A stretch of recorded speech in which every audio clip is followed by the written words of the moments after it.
Boy, now I really have to scramble because it's really not the Brothers Johnson today. We have not two new ones, but we have one Johnson and one Non-Johnson. We refer to them as I like that. I like that. So let me do this. Alexa, start the show. Oh, wait. I can't do that. Not yet, maybe. But maybe someday that could be possible. It's time for Vibrant You. Yeah, thanks, Randy. Yeah, this is Vibrant You Live. My name's Nathan Johnson. And I'm not Bo Johnson. I'm Shane Zeppelin. Yeah, we're here to talk to you about kind of vibrant broadband, all things internet, and more. And if Randy said, if you thought me and Bo weren't brothers, then me and Shane are probably even further away from being I don't even relatives. think we're even cousins. Yeah, probably not. So yeah, I just kind of recap of previous last couple episodes of Vibrant You Live here on KLFD. We talked about smart home, what it means to have a smart home, what kind of smart home products there are. Garage door openers. The list goes on. Doorbells. Speakers. All this different stuff. Today we kind of want to do more of a deep dive in the speakers themselves and the voice assistants. A lot of people already these days have an Alexa, an Amazon Echo speaker, maybe a Google Nest speaker, or a Siri on their phone. So we kind of talk more about those, right, Shane? Yeah, and I know last week I mentioned that if you're going to dive into the smart home thing, to choose a voice assistant. Kind of that's one of the first things you want to think about. And if you are choosing a voice assistant, choose a big name brand.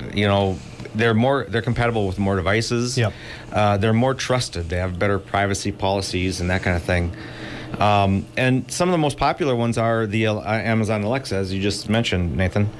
They're the most popular. They're widely used in a lot of different areas. They've got a lot of things compatible with them.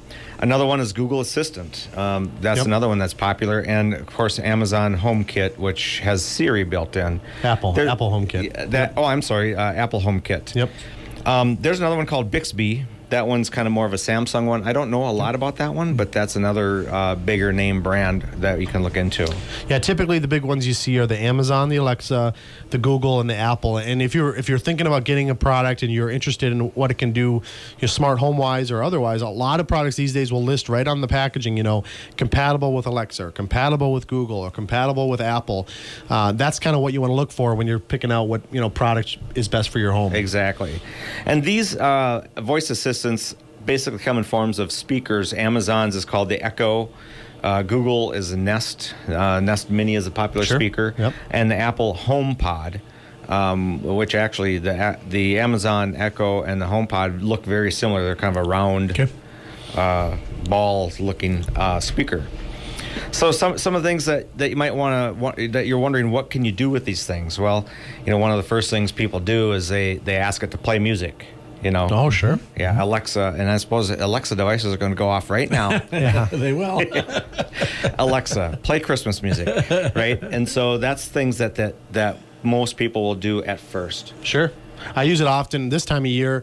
I love Christmas music. Me and my wife both do. We have a few Echo Dots in our house, so we're always asking, her to play, Christmas music, and it's as easy as saying those words, and you got Christmas music going, or country music, or '90s hits, or it's pretty easy to get stuff going. Exactly. I have one in my garage, so if I'm out there changing oil in the bike or doing some work in the garage, I'll just ask it to play one of my Pandora stations. Yep. And all these devices are compatible with Pandora, Spotify, of course, Amazon Music, and Apple Music, Apple Podcasts, things like that. Another thing that people do is they'll ask it to set an alarm. Mm-hmm. So I know, if you're in the kitchen or something, you can ask it to set 10-minute alarm or whatever. Oh yeah, timers for cooking, all that stuff works so well for that. Mm-hmm. And I've got one with a clock built in next to my bed, and I just ask it, set an alarm for 6:15 a.m. on weekdays, and then it knows. And then you can ask it to set a second alarm as well. 6:15. 6:15. Oh man. That's really late. I suppose that's like noon for you, isn't it? Yeah. It is. That's time for lunch. Yeah. So you can ask it questions like, what is the weather? How many teaspoons in a cup? Mm-hmm. Who won the Super Bowl last year? Things like that. Yeah. And it'll speak it back to you. Unlike, I've had experience on my phone. If I ask Siri something, it'll say, "Here's what I found on the web." Well, then you got to read that. So it's like, well, I'm asking you to tell me that. Where right. these voice assistants will actually read that back to you. Right. Yeah, no. I know I've played a little bit with Amazon's product. You know, the Echo Dots. You can play games. There's a trivia game. Yeah. You can say play trivia game. You can say tell me a joke, and Google or Siri, whoever. A lot of times they have preloaded jokes that they'll tell you. Yep. There's all kinds of fun stuff you can do with them too. Oh, My exactly. grandkids are really good at that. Yeah, sure. So Play cat noises. Play. and they've gotten to the point where they say, play a kid-friendly joke. There you go. So smart. They know that they need to do that if they're going to have a joke. So Right. If you have two or more, you can use them as an intercom system. Have one in the living room, one in the garage, and you can message back and forth. You want to talk to somebody else in the family and Yep. tell them dinner's ready or whatever. I did not know that. Yes. That's cool. Yeah. Yep. And, referencing some of our last couple episodes, too, one of the cool things is you can pair with so many different of these smart home products we've talked about, whether it's outlets or light bulbs. And you can, have Google or Amazon or whoever, ask them to turn the lights on, turn the lights off, do a lot of that stuff. Right. It integrates with these smart devices. You can have it, start a coffee maker. You can have it turn on lights, open garage doors, set schedules, set reminders. Alexa in particular has kind of a couple neat features. So you can set it, if you whisper to it, it'll whisper back to you. Yeah, so if late at night, Whisper mode? Yeah, it's whisper mode. So you can, somebody's sleeping or whatever, Sure. instead of it with the full sound of the speaker, it'll whisper back to you to answer. Wow. Another cool feature is it's got something called Alexa Guard. When enabled, it will listen to key sounds like glass breaking or smoke alarms going off. And if it hears that, it'll send you a text message that, it heard this sound. And That's a pretty cool feature. It is a cool That's feature. kind of built in. You can also use Alexa Guard, like if you're leaving the house and you can tell it to do a routine. So you could say, Alexa, I'm leaving. And then it knows that, okay, in 10 minutes, we're going to turn this light on. And then we're going to turn this light off in 15 minutes or, kind of mimics you being home. Yep. You can set control those how you want, to your preferences. Similar when you come home, you say, I'm home, and some of these lights will come on for you and different things will turn on if you want them to. So a whole lot of customization you can do with these kinds of stuff. Exactly. And talk about compatibility. Some brands will only work with certain voice assistants. Sure. So some plugs will only work with Google or only work with Amazon's Alexa. Apple is probably the least compatible of all of them. But Google and Alexa are the most widely compatible. Alexa, of course, has been around the longest. They've been around since 2014. And Google Home is probably the second most compatible with third-party devices. But it works great with Google smart gadgets like the Nest thermostat or Nest doorbell. Yeah, I know that some of the speakers, too, nowadays are coming with screens. I asked for one for Christmas, a Google product that's got a speaker built in, but then it's got a big, I think a 7-inch, 8-inch screen that sits on my kitchen counter. So I can actually say, Google, show me the doorbell camera, show me my backyard camera. I can say, play a Netflix video, or if I'm trying to cook and show me the recipe or whatever. There's a whole lot of, so now not just audio, now they're getting into kind of the video game and some of that automation and stuff. It's really cool. Exactly. And you could video call like another family member. Oh yeah, video camera. Yeah, Exactly. Absolutely. So if especially you this both, day and age. Right. Yeah. If you both have one of those and you live far apart in the world, you can video call and talk to each other. Yeah, it's like you're hanging out in the kitchen. Right. Exactly. Works pretty well. As Shane mentioned, Siri may be the least compatible. They do have some advantages. They have the most languages of any of the products. Okay. So if you happen to speak a different language besides English, Spanish, some of the more popular ones, you're going to have the most compatible languages with Siri. Exactly. And Apple is probably the most privacy focused. Yeah, They're more closed ecosystem, but if you have a lot of Apple products, Apple TV, the HomePod, and iPhone, some iPad, all that stuff, that might be something that you want to look into. And then they're just more privacy focused. Now, all of these you can also turn off the microphone so that it's not listening to you When you don't as want to. well. Yeah. Yeah. I could do that too. You can control the microphone here as well. Yeah. Yes, I can. Exactly. You're kind of all powerful in this scenario. I feel like Alexa some days.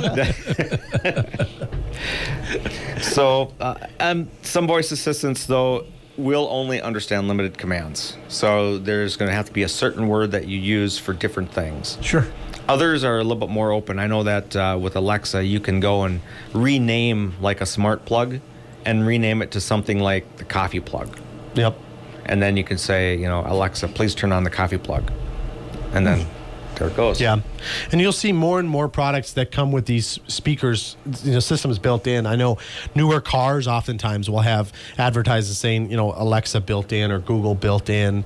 New TVs, same thing. And I just was looking at new TVs. A lot of them had either Google or Amazon, or some of them had Apple products built into them where they had that speaker and that, voice command stuff built in. So it's not just the speakers anymore. That's kind of how it started. But now it's branched to so many different products. Usually anything with a speaker or a microphone, you can pretty much voice control. So Yeah. Huh. Yep. People shouldn't probably confuse these, though, with the little Bluetooth speakers that you get. Correct. Yeah, because I know I tried talking to my Bluetooth speaker once, and it didn't answer me. So. yeah, you're right. I mean, some of them have that capability, but a lot of them don't. Yeah. So just because it's a speaker doesn't necessarily mean you can talk to it and it'll talk Right. back. Yeah. You might look a little crazy in some scenarios if you're trying to speak with something that doesn't have that built in. What do you mean a little? Well, but these smart speakers will connect with your phone. So you can Sure. actually make phone calls through them. Sure. And also the newer ones, they will connect to your phone via Bluetooth, so you can use it as a Bluetooth speaker as well. So, I mean, there's a lot of compatibility with these Yeah. and a lot of new features that are coming up. I mean, 2014's not that long ago, right? So this is Technology all changes so fast. technology is relatively new. Yeah. It does happen in a hurry nowadays. It does. Yeah. So, for example, they're on the 5th generation of Echo Dots right now. So, Wow. I've got 3rd generations at home, Sure. and they work just fine, Yeah. But, it's just something, when you look into these, there's some great starter smart speakers out there. The Echo Dots, they range from $30 to $60. Yeah. In fact, right now, I noticed that the Generation 3, they're $15 on Amazon. Yep. So, I mean, you can get started really inexpensive. Especially this time of year. Exactly. Usually there's a lot of good deals on these kinds of products this time of year. The Google Nest Mini is $25 to $50 somewhere in there, and then the Apple HomePod, they're always $99. Yep. So it's not that expensive to get into if you just want to try it out, see what it's all about. Sure. And if nothing else, just let it play music. Yeah. Exactly. Oh, for sure. Yeah, you don't have to use all the functionality. You can use as little or as much as you want. It's kind of nice. So Yeah, you can deep dive into it, or you can just have fun with it. Well, and I think that's one thing you find is that once you get it, you find different ways to use it. Yep. Yeah. You may think, I have no use for it. Then you'll find a few uses right away, Exactly. Yeah. Yeah, and all these products they're going to connect to your internet. So obviously you're going to need to have an internet connection. That's kind of how the brains of these systems work. So that's where Vibrant obviously comes in. So if you don't already have good internet and you're interested in some of these products, absolutely reach out to us. I wanted to say a reminder too about a really great promotion we have at Vibrant right now. So we have our referral program. It's called Share Vibrant, Get Rewarded. And with that, you'll always get a $25 credit for every person you refer that signs up for Vibrant. But we have an added promotion from now until the end of the year. Anyone that does a referral and then someone else signs up for Vibrant, you'll be entered in a drawing to win a 50-inch Roku TV. So that is going to have Roku built in. It's a top-of-the-line new TV. You'll be in a drawing for that. So there's never a better time to kind of refer someone. Exactly.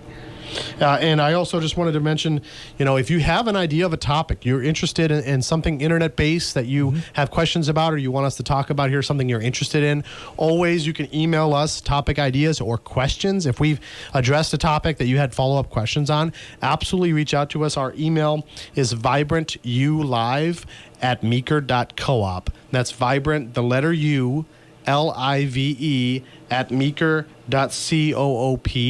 or give our office a call. We are local here, 693-3231. You can ask for me, Nathan, or Bo, or Shane, or anyone in the Vibrant department. We'd be happy to kind of answer any questions about, smart home or internet or whatever questions you have. Exactly. And you can also go to our website, vibrantbroadband.com.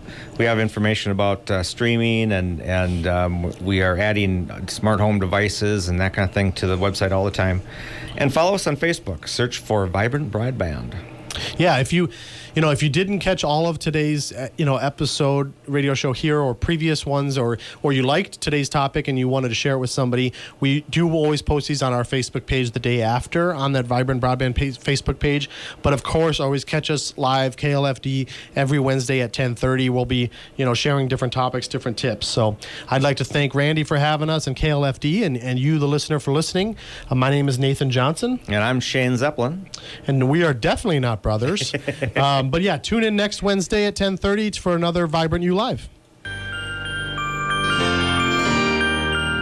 Vibrant Broadband. It's snorting fast.